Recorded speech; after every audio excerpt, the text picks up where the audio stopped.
Hello chess lovers, Soren here, and in today's video we're going to analyze another very interesting game. This is a chess game played between two Soviet-Russian chess players. Evgenij Kalegin is playing against Sergey Yuferov. The game is from 1990 Goldberg Memorial, which took place in Moscow. Kalegin opened up with e4, to which Yuferov answered with c5. Sicilian defense is on the board, and there we have it, Moscow variation. An exchange on d7 followed, queen takes d7, white castled kingside, knight c6, c3, knight f6, attacking the pawn on e4. Of course, with rook e1 or queen e2, you can protect your pawn. In case of queen e2, then, as you know, white is putting his rook on d1 and is going for d4, but in the game we have d4 straight away. A pawn sacrifice is on the board, which black accepted, then came d5, harassing the queenside knight, then rook e1, harassing the other knight as well, bishop g5, the pawn sacrifice allowed white to gain lead in development and gain attacking chances. At this point we have g takes f6, knight bd2, knight bd2, white is now sacrificing the second pawn, queen takes d5, c4, queen c6, knight e4, creating both knight f6 threat as well as knight d6, right? King d8. Let's first finish the game and then I will turn on Stockfish and we will go through the game while the beast is on, right? Here comes b4, a very accurate move by Kalegin. The idea is that if c takes b4, then c5, something which we see in the game. d5, knight d4, queen d7, c6, sacrificing another pawn and freeing the c5 square for the knight. What an aggressive game by Kalegin. b takes c6, knight c5, queen e8, and it was in here that Evgenij Kalegin came up with a very interesting idea and he played rook e6. How do you like this beauty, guys? Once again, as soon as we finish the game, I will turn on Stockfish and see how accurate is white's attack. Right now the threat is knight takes c6 check followed by queen takes d5. That's why black decided to accept the rook sacrifice. Knight d takes e6 check, king c8, queen g4, both threatening knight takes f8 check, also queen takes b4. Black decided not to allow queen takes b4 and sacrifice this bishop. Knight takes f8 check, f5, queen takes f5 check, e6, knight takes e6, knight d7, rook c1, not managing to guess white's threat. Black played rook a7, but this is losing. Now please pause the video and try to find white's next move.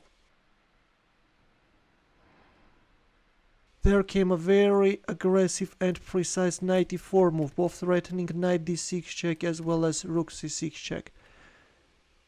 D takes e4, rook takes c6 check. Once black allowed knight e4, now black's position goes down quickly. King a8, knight c7 fork. Black gave up the exchange, but now black king is in a mating net, right?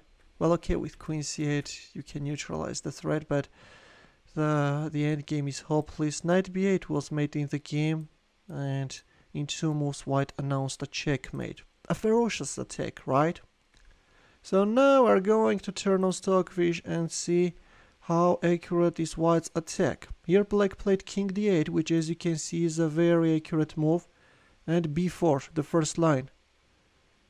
You should play knight d7, but we have c takes b4, c5, d5, knight d4. Gradually it's becoming very difficult for black to hold this position. And then c6 lands, which is again a very accurate move. Knight c5, queen e8, and rook e6.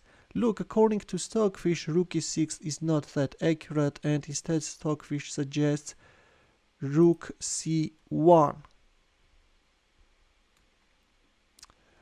For example, now with rook c1, white is creating this knight a6 threat. Let's just make a random move. Bishop g7, then knight a6 or queen a4. Getting rid of the defender, or after rook c1, if bishop h6 attacking the rook, then queen a4. If bishop takes c1, then check, and again this is going to be an irresistible attack. Instead of rook c1, so we have rook e6, which from a human point of view is very interesting. F takes e6, queen knight e6 check, king c8, queen g4. We can see that black has a slight advantage, but holding this position is extremely difficult. a5 is very accurate, so protecting the pawn on b4 is more important. Check, f5, queen takes f5 check, e6, knight takes e6, knight d7, rook c1, rook a7. So far so good, but yeah, rook c7, rook a7 is the losing move, and the toughest defense starts with queen e7. In this case already you have control over d6 square. You can play king b7. Very, very interesting and complex position. But we have rook a7, after which this knight e4 lands, and it's impossible to hold this position. Check, king a8. If king b7, then rook c7 is coming, right? Which is better, of course. Oh, so queen e4 is not good. Better queen e3. Attack the rook on a7. And if queen b8 only, now queen takes e4. Yeah. So if you play king b7 in here, that's a tough defense, and white again has to be very accurate. Instead we have king a8, yeah, which is losing on the spot. Rook c7 takes. Another mistake, and white is announcing a checkmate.